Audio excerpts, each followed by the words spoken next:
il déconne. Fais pas attention à tout ça.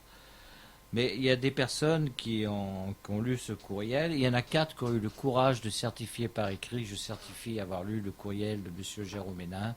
En plus, il me l'envoie par écrit. Je te ferai interner le moment venu. C'est devenu le titre du chapitre qui raconte tout ce qui s'est passé après. Alors, le moment venu était arrivé, donc, dans ce commissariat de police. Je ne comprenais pas sur le coup, moi. Oui. Parce que pour moi, mon père n'était pas mort, mais pour lui, il l'était déjà. Le moment venu, c'était le décès, effectivement. Oui, mais là, ton père était mort depuis un certain temps. Et j'ai commencé... en 2004, il m'envoie ce courriel, mais il était persuadé qu'il mourrait dans les 7 semaines. Il l'avait dit à tout le monde, y compris à son père. Tu passeras pas l'hiver. Il multipliait les voyages. Alors, mon père est rentré en France. Il a tout fait pour qu'il reste à l'hôpital en Floride. Et il voulait même l'amener à Houston faire des essais cliniques. C'est ta dernière chance et tout. En fait, je pense qu'il voulait qu'il meure en Floride et que ça déboussole complètement ma mère. Ce sont des franchouillards qui vivent en France. Voilà, mais on va pas trop même s'ils vont tous les hivers. Tu vas peut-être pas trop t'étendre dans en oui, vérité, ce qu'on a fini par comprendre. Ça permet quand même à l'auditeur de comprendre mieux cerner la situation initiale. Et on va pas trop s'apesantir là-dessus. Oui, parce que sinon... Mais non, bon, on peut donc aller dans ce commissariat où tout le monde s'est transformé en serviteur de ce... Oui, mais ça se comprend. Bah, tu disais que ça se comprend. Alors oui, il se transforme en serviteur, mais toi, tu es encore là pour nous parler. Ils ont tous fait des faux en écriture publique. Qu'est-ce que tu appelles un faux en écriture publique? On a les... Eh ben, au lieu de raconter ce qui s'est passé, ils ont inventé des... par exemple, que je voulais tuer ma mère, que je n'ai jamais travaillé de ma vie. Alors, vous voyez, dans un dépôt pour plainte... Patrice, ça, ils ont écrit... Blessure, attends. On raconte ce qui Patrice, s'est passé. Ils ont écrit ce que ton frère leur a dit. Exactement. Alors, c'est pas un faux en écriture pour les policiers. Attends, ils peuvent pas écrire autre chose que ce qu'on leur dit. Mais... Si j'étais policier et qu'on me raconte mais si t'étais policier, il n'a jamais travaillé de sa vie, je dirais oui, mais qu'est-ce qui s'est-il passé? Mais attends, mais t'es pas psychologue. Vous êtes là pour déposer... Non, mais c'est pas t'es pas là chez un psy, t'es là chez un policier qui prend une déposition. Il n'est pas en train de faire la déposition, le policier. Il est en train de la prendre. C'est un ramassis de diffamation. Le policier, lui, prend une déclaration. Par exemple, il est marqué, pas là pour je battais mon père. Le policier, il n'est pas là pour savoir si tu bats ou pas. Le policier, il est là pour prendre une déposition, on est bien d'accord? Donc là, tu peux pas... S'il y a quelqu'un qui fait un faux, c'est pas le policier, c'est ton frère. On est d'accord? Ouais, mais il y a quand même une personne qui a été frappée et quelqu'un qui n'a rien, d'autre que sa position sociale très élevée. Donc ça influence, donc c'est la seule excuse que je donne à ces policiers. Mais moi, si on vient porter plainte, je sais pas... Si j'ai l'âge de raison et que je suis habillé, déguisé en policier et que quelqu'un vient porter plainte pour coups et blessures, qu'il n'a rien et que l'autre a une plaie au thorax et des hématomes partout, je pose quand même des questions. Ok, mais t'es pas là pour ni faire le juge, ni faire le psy. T'es là pour prendre une déposition. Il y a eu un juge après, voilà, qui n'a pas fait son travail.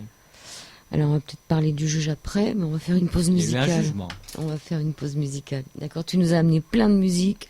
C'est des vieilleries. Alors, c'est des belles choses. Alors, Ravel, lequel on met? Non, le boléro, il est un peu long. Le boléro, c'est tout. 17 minutes 03, ça fait beaucoup. C'est un quart d'heure. 17 minutes, ouais, c'est énorme. Je peux expliquer pourquoi j'aime beaucoup le boléro de Ravel, parce que il y a beaucoup de gens qui disent, ouais, mais c'est toujours la même chose, ça se répète sans arrêt. Je crois qu'il y a 17... Il y a 17, j'allais dire 80, c'est pas un poème. Et à chaque fois, il y a et en plus, ce qui est amusant, ça commence très faiblement, c'est à peine inaudible, et pourtant, le premier instrument, c'est un instrument de percussion. On fait glisser les balais sur la peau. Et à chaque fois que ça se répète, il y a un instrument nouveau qui vient rejoindre. Un peu comme pour moi, ça évoque la vie. La vie est faite de cycles, de journées, d'années qui se répètent et qui sont toutes différentes. Et au cours de la vie, on rencontre des gens qui arrivent. Il y a un instrument nouveau qui arrive à chaque cycle. Et ça s'amplifie parce qu'on s'enrichit. Et c'est la vie, ça s'arrête. Tout à l'heure, tu voulais dire pourquoi. Ça peut aussi être la colère qui, instrument après instrument, se renforce parce qu'il y a des choses. Ça peut être le début d'une révolution, des motifs qui s'ajoutent et qui s'amplifient. Ça peut être et à la fin tout casse. Et ça en plus, brusquement. Le Boléro de Ravel, ça a été ça aussi peut être, un scandale, voilà. Comme le Boléro de Ravel quand il est passé au départ. Et les gens ont quitté la salle. C'est quelque chose qui se répète. Ce que j'aime bien, c'est qu'il n'écoute pas du tout ce qu'on lui dit. Ça peut être un scandale puisque le Boléro de Ravel, là, quand il est passé au départ, les gens ont quitté la salle. Mais tout à l'heure, tu voulais nous dire pour les Doors l'histoire du briquet. Pourquoi, à la fin des concerts... Là, tu sautes du coq à l'âne. On m'a reproché quelque part de sauter du coq à Non, mais l'âne. on ne l'a pas dit. On avait dit qu'on le dirait. Pourquoi, dans les concerts, les gens... Des vieux schnocks comme nous, comme moi, qui peuvent... Comme nous, tu peux le dire. Oui, parce que tu m'as dit que tu avais à peu près mon âge.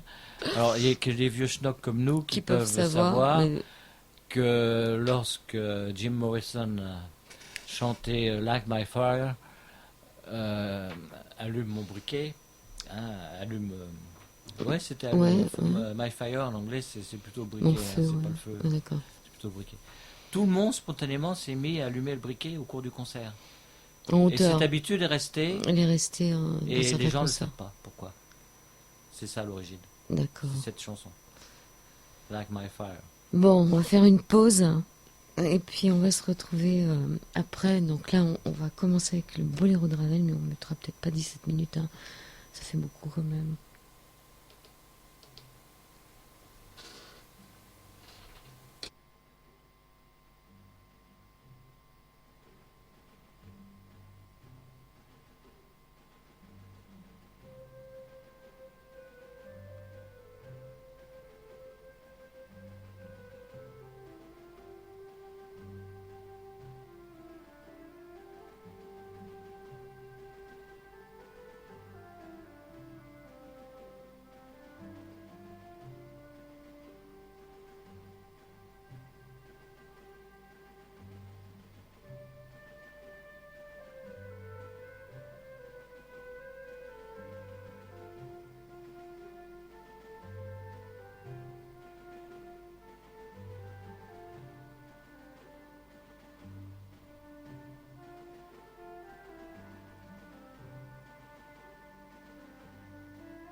Et d'FM 98 de la bande FM, nous sommes partagés entre vous laisser ce boléro de Ravel jusqu'à la fin pour ceux qui aiment et puis ne perdre des auditeurs parce qu'il y en a qui finalement ont envie de connaître la suite. Nous sommes avec Patrice Hénin. Je vais essayer c'est assez difficile. Le thème de la soirée, c'est du bon usage de la réforme de l'hospitalisation d'office par les préfets. Et donc Patrice Hénin qui essaye de nous raconter un peu sa vie, et on pourrait penser que c'est un peu un règlement de compte entre familles, hein, donc pour résumer un petit peu, c'est un peu difficile de résumer la situation, un quiproquo ou tout du moins une histoire familiale où deux frères un petit peu sont pas d'accord, et l'un qui a beaucoup de moyens financiers et l'autre qui en a moins, et on en était donc dans ce commissariat où finalement ton frère a fait une déposition, on est d'accord, qui te semble complètement... Il y a des bestioles hein, qui se promènent dans la radio, c'est la nuit, ils sont attirés vers la lumière. Donc, ouais, c'est la vie. Donc moi j'essaie de te remettre les pendules à l'heure en disant que bon, les policiers finalement ils prennent une déposition, ils sont pas là pour savoir si ce qui est dit est vrai ou pas. Hein, quand tu prends une déposition pour une déclaration de vol, si tu dis qu'on t'a volé ça et ça, on n'était pas là pour savoir ce qu'il y avait avant. Enfin bon, c'est pour remettre les pendules à l'heure. Alors comment ça se passe après? Parce que voilà. Je reviens sur la notion de règlement de compte. Quel compte y avait-il à régler? Aucun. Il mène sa vie, sa belle vie en Floride, à 7500 km de moi, et moi je mène ma petite vie pépère à Paris, à côté de chez ma mère, que je vois de temps en temps, mais pas très souvent d'ailleurs, parce qu'elle aussi, elle aime bien, et je vois pas quel règlement de compte. Je suis complètement abasourdi par ce qui nous est arrivé, ma mère aussi, on n'a rien compris, et je l'ai compris par la suite où il voulait en venir. Et ce n'est pas du tout un règlement de compte. Oui, parce que c'est jamais que le début de l'histoire. C'est une captation d'héritage. Voilà, en vérité, c'est une captation d'héritage. Donc, on est encore, comme je te le dis, je suis le frère. Dans des histoires de famille, mais là où ça, frère aîné. Et là où ça devient intéressant, c'est que pour capturer l'héritage, on peut se permettre de faire passer les gens un peu pour fou, c'est pas le mot, mais enfin bon, on peut utiliser le psy, quoi, je veux dire. Donc, qu'est-ce qui se passe?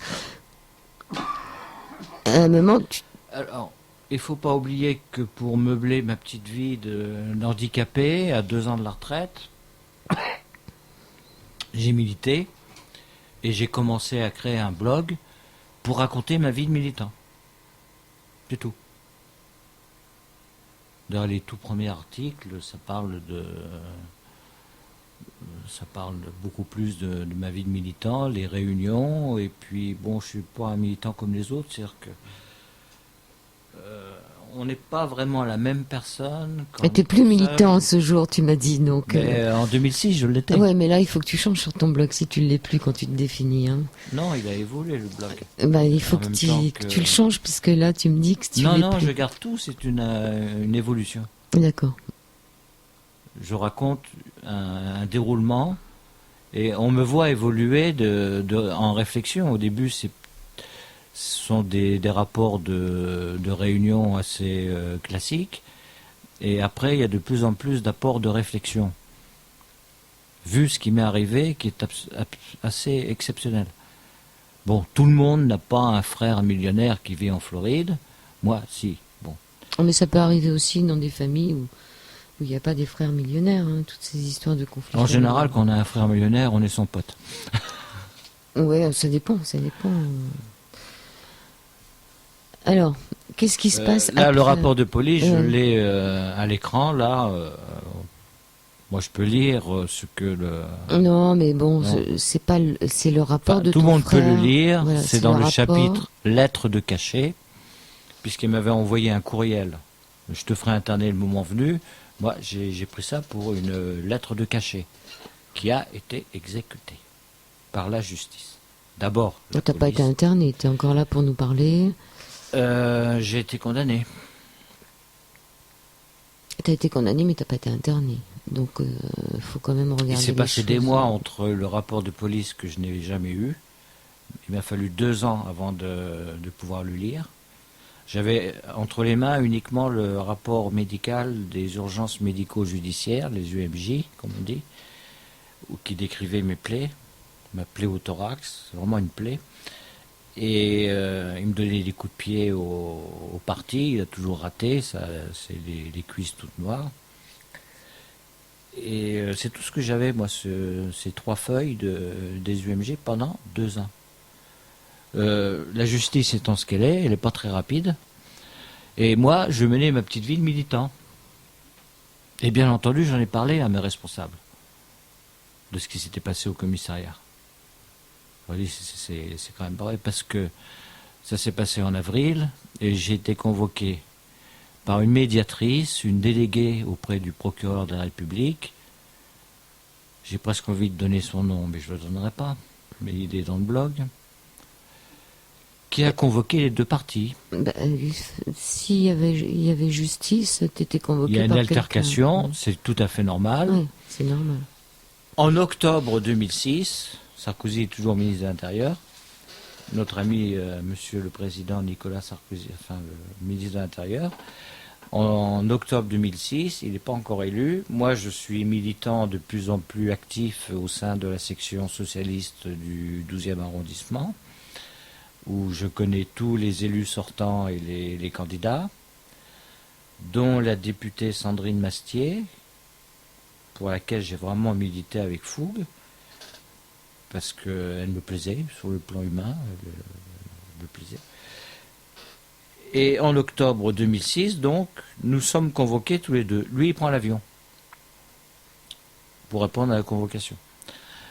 Accompagné d'un avocat parisien, un vieil ami à lui que je connaissais, parce que c'était un vieil ami, pas d'enfance, mais j'étais étonné d'apprendre qu'il était devenu avocat, parce que c'était un homme d'affaires avec qui mon frère avait traité avant, et que je trouvais sympathique d'ailleurs. Alors, il arrive très silencieux, il n'a rien dit. Et moi, assez bavard, et j'essayais de parler à cette médiatrice. Je suis arrivé à l'heure, moi. On était convoqué à midi, il est arrivé à 12h30. De midi, pendant 30 minutes, j'ai essayé de lui parler, de lui expliquer ce qui s'était passé. Et elle ne me regardait même pas. Elle était de plus en plus nerveuse, elle rentrait, elle sortait du bureau et tout. Je raconte la scène dans un article qui s'appelle « Voici ce que nous allons faire ». Et quand mon frère est arrivé, très imposant,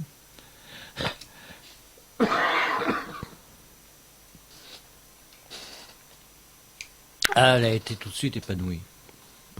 Alors là encore... Tu me fais rire. Là encore, mais on avait vraiment l'impression d'une... En plus, elle était habillée en noir et blanc, d'une soubrette qui se frottait les mains et tout. Et elle m'a traité comme si j'étais déjà un débile mental. Hein, et elle m'a dit, allez remplir les papiers. Elle m'a lu un témoignage. Ah oui, ce qui est amusant aussi, c'est que une fois que j'ai fait constater mes blessures, je l'ai fait le lendemain de l'altercation. Hein, le jour même, j'ai dit, non, j'ai pas besoin d'aller là-bas. Je sentais pas les blessures, ça faisait pas mal. Mais le lendemain, quand j'ai pris ma douche, il y a eu du sang sur le gant de toilette. Je regarde, ah oui, la poitrine s'est mise à saigner. Alors je me suis dit, ah quand même, c'est quand même bizarre. Il porte plainte, il entraîne ma mère là-bas, bon, elle dit rien. Mais là, j'étais en colère. Je retourne au commissariat. Le policier avait pas l'air tellement chaud pour que il m'a dit, vous allez quand même pas porter plainte toutes les 5 minutes. Devant l'hôtesse d'accueil, je baisse mon pantalon. Tout le monde a pu voir. Oui, mais j'ai fait exprès. Tout le monde a pu voir, j'avais les cuisses complètement noires. Je soulève mon polo. Tout le monde a pu voir que c'était frais. Donc, devant l'hôtesse, il m'a fait un papier pour que j'aille aux urgences médicaux, aux UMJ. Et donc, il a fait son boulot. Le seul document que j'ai eu pendant 2 ans, là. Et donc, muni de ce document, j'apprends au mois d'octobre qu'il a téléphoné un mois après au commissariat pour dire « Ah, mais je connais un témoin. Je vous donne son adresse, son nom. » Il a téléphoné au commissariat de police. « Je connais mon frère. Je connais le directeur général de Bouygues Immobilier. J'aime pas dire. Je connais un témoin. Il m'a donné son nom et tout. Et il va venir vous raconter l'altercation. » Alors, il y a la déposition de ce directeur général de chez Bouygues Immobilier. Il y a la déposition de ma mère. Oh, c'est pas la peine de regarder. Mais ta mère elle était présente, ta mère? Il l'a entraînée là-bas, oui. Non, mais elle était à la scène, oui, ça s'est passé dans sa cour. D'accord, donc elle a tout vu, ta mère. Moi, j'arrive avec mon gâteau, il n'y avait personne chez elle, je redescends dans la cour et ils arrivent. Ils l'avaient amené au cinéma. Et il pleuvait des cordes, toujours là. Oui, donc c'est quand même une histoire qui pourrait arriver à tout le monde. Non, mais ça n'arrive pas à tout le monde. Si, ça peut arriver à tout le monde. C'est pas une histoire d'argent. 2 frères, Caïn et Abel, je veux dire. Pour l'instant, je ne comprenais pas du tout. Un frère normal, puisqu'on n'a pas de conflit entre nous, aurait dit, tiens, t'as acheté un gâteau, on va le partager. Je sais pas, moi, c'est... Oui, sauf que des fois... Et de hurler dans l'oreille de ma mère, quoi, tu fréquentes encore ce... Qu'est-ce que c'est que cette idée de dire à ma mère de ne pas fréquenter son fils aîné ? Et dans ceux qui nous écoutent, tu sais très bien que les familles sont pas toutes parfaites et qu'il y a plein de problèmes. Non, il y en a qu'un qui n'est pas parfait dans l'affaire. C'est ton frère. Ma mère, elle vit chez elle, elle est en plein deuil. Et puis son fils américain, franco-américain, lui rend visite ce jour-là. Et il a envie de garder sa mère pour lui tout seul. Non. Mais si, c'est ça l'histoire. Il n'a qu'à vivre à Paris dans ce cas-là. Mais comme il n'est pas à Paris, quand il l'a, il la veut pour lui tout seul. Ok. Donc ça. J'en sais rien, moi. De toute façon, moi, je garde pas ma mère pour moi tout seul. Elle m'a toujours dit qu'elle aimait ses 3 enfants. N'oubliez pas que j'ai une sœur aussi. D'une façon égale. Elle a un peu plus d'admiration pour celui qui est devenu millionnaire que pour l'handicapé qui... Alors, non seulement je suis le genre de mec qui achète un stun gun à l'âge de 57 ans, au cas où, mais en plus, je suis un ancien hippie. C'est ma génération. Ouais, c'est la mienne Et aussi. dans le courriel méprisant qu'il m'avait envoyé, il insistait beaucoup sur le fait que j'étais un drogué, un dégénéré, un drogué, surtout un drogué. Mais dans l'époque hippie. Le drogué en question, il a fait comme tout le monde dans sa génération. On fumait tous des joints à tire-larigot pendant quelques années. Et puis on s'est calmé. Et puis moi, moi j'ai mis du temps avant de me calmer. Ça a duré jusqu'en 75, c'était quotidien. Puis après, c'était très fréquent. Puis après, c'était plus possible la parce vie que a changé. Tu peux pas respirer. Les fumeurs, c'était des babacools. Il y avait un petit côté méprisant. Moi, j'insistais, j'étais le babacool quand même. Et puis les amis se marient, ils ont des enfants, et tenez-vous bien, ceux qui continuent à fumer, les enfants leur disaient, mais qu'est-ce que vous fabriquez là, ça pue votre truc. La vie change. Mais il faut tenir compte de l'époque, les années 68, 69, jusqu'en 75 à peu près. L'herbe, le hashish, pas tellement. L'herbe, c'était vraiment le truc... c'était mieux considéré dans les parties, dans les soirées, dans les surbooms, comme on disait. De fumer que de boire de l'alcool. De fumer que de se saouler la gueule.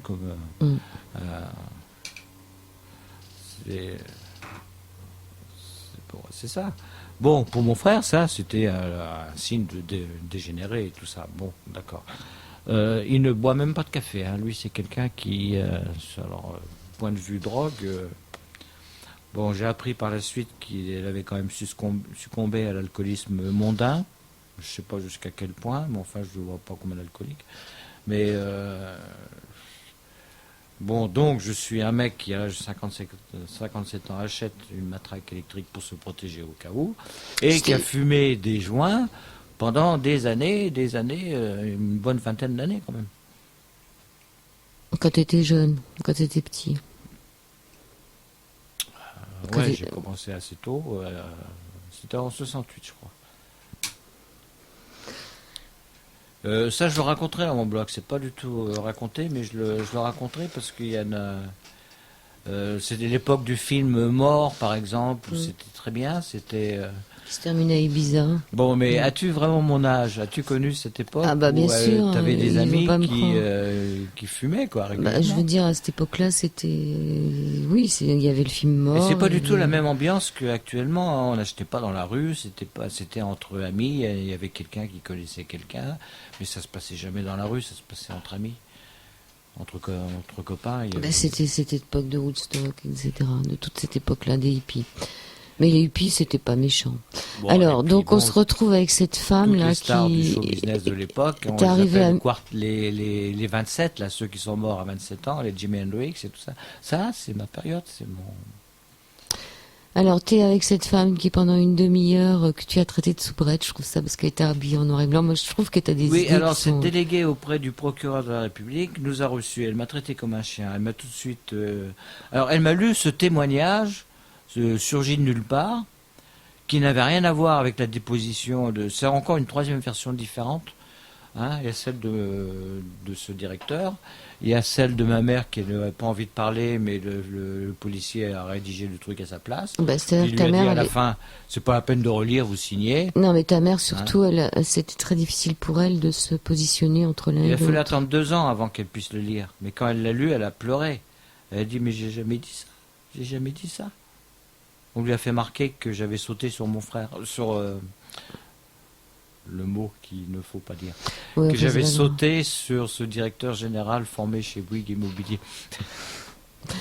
Ouais, ben écoute, en tous les cas, ta mère, ça doit être très difficile. Elle a pleuré, et puis mais ça doit être très difficile pour une mère. On lui a fait signer, alors ça fait 2 dépositions différentes, plus on va chercher un témoignage.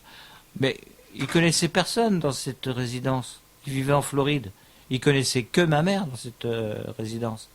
Comment vous Alors c'est qui ce témoin? Il arrive d'où? D'où il sort? J'en sais rien. Mais tu sais, mais attends. J'ai vérifié comme j'ai eu 2 ans après, j'ai eu le rapport de police. Il y a peut-être quelqu'un à la fenêtre. Mais il y a peut-être j'ai été voir. Comme j'étais militant, j'ai distribué des tracts dans les boîtes à lettres. J'en ai distribué. J'ai vu qu'effectivement, ce monsieur qui est nommé dans le rapport de police habite dans l'immeuble. Il y habite toujours. Bah, écoute, c'est possible qu'il y ait quelqu'un qui a assisté à la scène de son balcon. Je vous l'ai dit tout à l'heure, il y en a un qui a vu la scène, mais il a simplement dit qu'est-ce qui se passe et puis il est parti. Mais là, la personne raconte qu'alors là, j'étais en train de courir avec un parapluie rouge. N'oubliez pas qu'il a été détruit tout de suite, mon parapluie, il n'était pas rouge, il était noir. J'étais comme un fou en train de cavaler partout pour frapper tout le monde avec un parapluie rouge. Que la police est venue, que j'ai fui parce que la police est venue, c'est pas vrai. La police n'est pas venue, c'est moi qui l'ai appelé après coup, en revenant, pour récupérer mes lunettes qui étaient par terre. Il faut savoir que sans lunettes, je vois rien. Tout est flou, je peux même pas composer un numéro de téléphone sur un téléphone. Donc tu penses que ce témoin est un faux témoin? C'est un faux témoin. Ah ouais. Alors comment ça se termine après? Et d'où il sort, comment avec cette femme, donc elle te lit la déposition de ce témoin. Elle me lit la déposition du témoin, elle dit alors vous croyez au Far West là et tout, et puis elle me dit bon allez remplir votre demande d'aide judiciaire là dans le bureau, et elle se tourne vers mon frère, mais vers le directeur général de chez Bouygues Immobilier, en disant voici ce que nous allons faire. Je l'ai entendu 2 fois dire ça. Et alors... Mais elle se gênait pas. J'ai vraiment l'impression qu'elle me prenait pour un mongolien. Pourtant, je bavais pas et tout. Mais c'est dingue. Mais j'étais déjà, pour elle, j'étais déjà en pyjama quelque part, en train d'avaler des pilules et tout, c'était déjà fait. Voici ce que nous allons faire. Bon, moi je pensais pas encore à la captation d'héritage, mais je commençais à réfléchir à tout ce qui nous était passé. Et ma mère a beaucoup de biens en Floride. Mon père avait fait un mariage communauté universelle. Il commençait à se méfier un petit peu de ses enfants américains et tout revenait aux survivants. Bon, il se trouve que les 2 tiers de sa fortune se trouvent sous forme de biens immobiliers en Floride. Il y passait tous ses hivers pendant 20 ans. Mes parents ont passé leurs hivers dans leur villa avec piscine. Ils ont acheté un appartement assez luxueux pour le louer. Ils ont acheté 2 terrains. Et avant de mourir, mon père a eu le temps de dire à ce directeur, qui est promoteur immobilier en Floride, tu vends la villa avec piscine, j'en ai plus besoin, je suis malade, je reste en France. Et tu m'as dit que j'allais mourir dans cette semaine, bon ben... il a vendu la maison à un prix correct. La villa à un prix correct. Mais il reste l'appartement qui, lui, il l'a vendu 175 000 dollars. Et l'appartement, tenez-vous bien, à l'époque, valait un 3 pièces à downtown Orlando. Je prononce à la française Orlando. Downtown Orlando, c'était 325 000 dollars. Donc il l'a mal vendu. Les 175 000 dollars ont été mis sur un compte bancaire américain. Et ma mère se retrouve avec sa pension de réversion à Paris. Elle est propriétaire de son appartement à Paris. Elle dispose aussi d'un petit appartement à Saint-Jean-de-Mont qu'elle loue l'été. Ça lui rapporte zéro, enfin ce qu'elle gagne et puis ce qu'elle paye comme charge, ça lui rapporte zéro, mais il y a un petit souvenir, enfin je sais pas, ça correspond à une époque de sa vie. Donc il y a quand même quelque chose à gratter. Et ce promoteur immobilier en Floride, qui s'y connaît beaucoup en finance, a expliqué à ma mère, tu mets tout sur un saving, un compte d'épargne. Comme ça, elle ne dépense rien. Hein, tout l'argent est sur un compte d'épargne. Et puis l'appartement, il a refusé de le louer, il a refusé de le vendre, il a dit ça va prendre de la valeur et tout. Puis ma mère a laissé faire. Elle ne pouvait rien faire. Elle parle très mal l'anglais. Elle a quand même réussi en 2009 à vendre l'appartement. Mais il y a eu la crise des subprimes. Et c'était plus de 325 000 dollars. En plus, oui, elle l'a vendu à la sauvette. Le promoteur immobilier, son fils, a tout fait pour l'empêcher de vendre ce truc. Il avait peut-être pas tort, il avait déjà pris les factures d'électricité à son nom. Tu sais, hein, l'appartement en Floride, il faut l'air conditionné. Hein, et donc il payait l'électricité. Donc il y avait déjà une facture d'électricité à son nom avec l'adresse de l'appartement. Donc là, vraiment, j'ai commencé. À partir de ce mois d'octobre, la médiation dont elle s'est passée, complètement orientée en faveur de ce millionnaire. On peut la comprendre, cette brave femme. Qui dirait non et puis il y a l'ambiance. Et rappelez-vous l'ambiance de 2006. Monsieur Sarkozy, tous les amis de Martin Bouygues sont des amis de Sarkozy. Si je deviens un ami de Martin Bouygues, elle n'est plus déléguée, hein, elle est vice-procureure maintenant, cette femme. Et ce qui est amusant, elle qui a si maltraité cette altercation entre frangins, entre 2 personnes en conflit, elle est en charge des femmes battues, des problèmes familiaux pour les femmes battues. Il y a un peu d'humour. Est-ce que tu m'as pas parlé aussi des questions de retraite de ton père? Non? Ça, c'est un truc qui est compliqué. Nous en sommes donc avril 2006, l'altercation et tout le commissariat qui s'allonge devant ce millionnaire. Novembre 2006, moi pendant ce temps-là, je suis un petit militant au PS et j'en parle dans la section. La médiation, c'est pas une médiation. Je croyais encore à la justice. Et là, je me suis posé vraiment des questions. Ben, la médiation, ils essayaient L'aide de trouver, juridictionnelle, ils au mois de essayaient, novembre, m'a été refusée. ils essayaient de trouver un terrain d'entente quand même encore, hein, la médiation, c'est Ah ça. bah oui, il a pris l'avion hein, pour ça. Ben, ça prouve quand même il y avait peut-être Elle m'a au pas départ. insulté, elle m'a traité comme un débile mental. Et après avoir lu le témoignage, elle m'a viré et puis elle a dit toute guillerette, toute heureuse, toute épanouie. Autant pendant une demi-heure, je vous rappelle que j'ai essayé de discuter avec elle pendant une demi-heure, pas un mot, pas un regard. Elle regardait son bureau et restait debout, ça s'essayait même pas. Elle faisait la navette entre le bureau et tout, elle l'attendait. Et elle a commis une erreur parce qu'elle m'a donné la photocopie de la convocation de ce promoteur immobilier en Floride. Et on voit des annotations à la main, mercredi. Je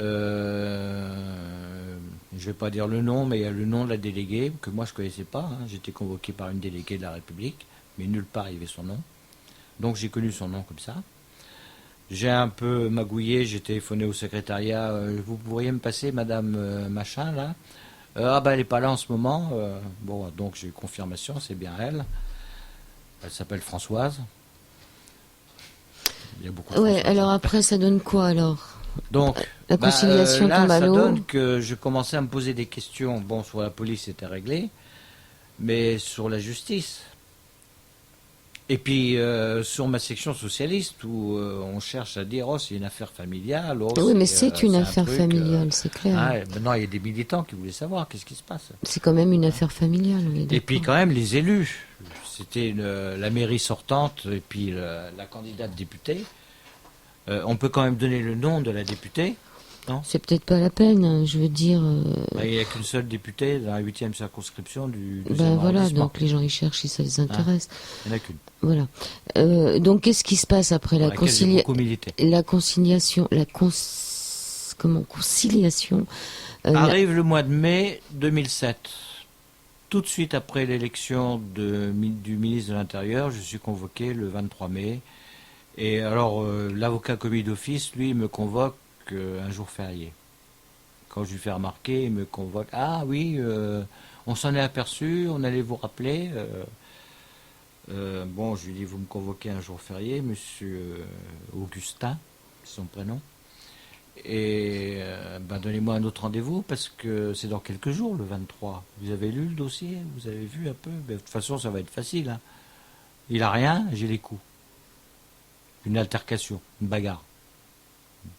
mais c'est lui qui portait plainte, non? C'est pas deux frères qui s'aiment pas, c'est un frère qui aime pas l'autre. Ben oui, Et non. on se demande pourquoi d'ailleurs. Moi, je me demandais pourquoi parce qu'il il s'était jamais conduit comme ça avec moi auparavant. Alors, donc, Et je commençais à penser à la captation d'héritage. il te donne rendez-vous un jour férié. Oui, et puis un autre, alors quand je lui fais remarquer au téléphone, il me donne un rendez-vous le vendredi soir à 19h. Je lui dis, vous êtes en couvert à cette heure-là? Oui, oui. J'y arrive à Château-Rouge, en plus. Alors, il y a un truc qui est amusant. Quand vous prenez le métro et que vous voulez sortir à Château-Rouge, c'est pas possible. Pourquoi? Parce qu'il y a des queues interminables de gens qui utilisent les portes automatiques pour rentrer gratuitement. Et vous pouvez pas sortir. Oh, bah si, quand même, il suffit Ah non, je d'attendre. vous assure, c'est comme ça que ça se passe. C'est Château Rouge. Et des fois, il y a la police qui arrive, il y a des flics qui sont descendus. Mais non, ils passent tous, et puis à la queue leu, ils rentrent. Moi, c'est pas un reproche, ces gens-là, ils n'ont pas d'argent. Hein, et puis, ils ont quand même besoin de se déplacer. Mais toi, tu moi, peux je passer voulais sortir. à 19h à Château Rouge. Bon, je suis quand même arrivé à 19h15, et il n'y avait personne, le bureau était fermé. Mais c'est Et, quoi cette histoire? Qu'est-ce qui se passe à On était un 19h? vendredi. Il y a un- L'avocat, je ne l'ai jamais vu. Ah ben c'est un avocat. L'avocat commis d'office, je ne l'ai jamais vu. Hein. C'est bizarre qu'il me convoque le jour de l'Ascension. Et qui me donne rendez-vous un vendredi soir à 19h. À Château Rouge. J'arrive avec 10 minutes, un quart d'heure de retard, il n'y a personne. Et le mardi, l'audience. Ah oui, donc c'était rapproché J'en quand ai même. parlé à ma mère. C'était super. Elle m'a dit, tu prends mon avocat. Mais c'est pas normal ce qui se passe, tu prends mon avocat. Je dis, j'ai pas besoin de ton avocat, j'en ai un d'office. Je le verrai à l'audience au moins. Il n'est pas venu. Il n'est pas venu. Mais ce qui est curieux, c'est que le millionnaire n'a pas pris l'avion. Et ce qui est encore de plus curieux, c'est que l'avocat qui habite en France, son ami de toujours, n'est pas venu. Ah ben, il n'y avait pas d'avocat du tout. Quant à l'avocat, si, celui de ma mère, qui a- non mais c'est marrant, elle a insisté pour que je l'appelle. J'étais pas très chaud, mais je l'ai appelé, il m'a dit, c'est vrai, vous avez la diarrhée, vous avez un certificat médical, eh ben on va faire reporter l'audience. Et puis je lui dis, bah oui, mais moi j'ai pas le temps de vous voir là. Vous me l'envoyez par courriel, votre certificat médical, là, vous avez la diarrhée, vous pouvez pas. Hein. Avec tout ce qui vous arrive, c'est pas étonnant que vous ayez. Hein.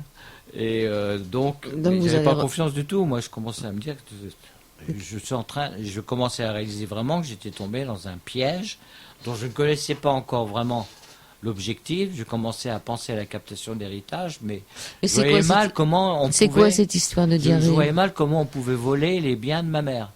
C'est quoi cette histoire de diarrhée? C'est l'avocat de ta mère qui t'a donné cette idée pour reporter l'audience? C'est l'avocat, oui. J'ai tout de suite été devant un médecin qui m'a dit j'aime pas beaucoup faire ça, mais enfin je lui dis si. J'en ai attrapé la chiasse de cette histoire. Et Donc, les médicaments ont commencé à faire effet le jour de l'audience, donc n'ayant pas confiance dans l'avocat, je me suis présenté. Tu y as été quand même. Pas pour me présenter, pour voir si l'avocat était aussi... il est venu, mais il est venu à 9h. C'était à 8h30 l'audience, mais en fait, comme j'étais encore novice en palais de justice, maintenant je connais tout par cœur. J'étais vraiment novice, je ne savais pas qu'une audience de 8h30, ça commence plutôt vers les 9h30. Ouais, Moi, à 9h, j'ai été au greffe. Au début, je croyais que ça s'appelait un secrétariat. Au secrétariat de la cour. Alors, le policier m'a dit c'est le greffe, là. Un greffe, c'est le secrétariat. Bon. Voilà, j'ai un papier qui prouve que je ne devrais pas être là.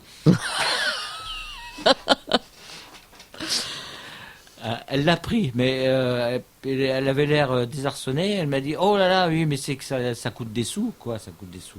Ben oui, vous pouvez pas attendre un petit peu. Je lui dis où sont les toilettes. Elle m'explique où sont les toilettes, mais vous allez passer en premier. Ah bon. Et puis j'ai quand même vu vers les 9h30 arriver l'avocat de ma mère, qui avait la copie, comme prévu, du certificat médical, et il a dit bon ben voilà, je suis le nouvel avocat. Alors le commis d'office n'est pas venu. Alors la partie adverse était ni présente ni représentée. Alors comment ça se passe dans ces cas-là quand la partie... Je l'ai compris beaucoup de temps après parce que j'ai fait beaucoup de progrès pas en intelligence mais en connaissance de la justice. Il avait été décidé à l'avance que je devais subir nous en arrivons au sujet, une expertise psychiatrique pour bien prouver que malgré les coups, malgré ce témoignage un petit peu bidon, j'étais vraiment dangereux pour autrui. Et on va faire une pause musicale parce que c'est compliqué ton histoire. Hein.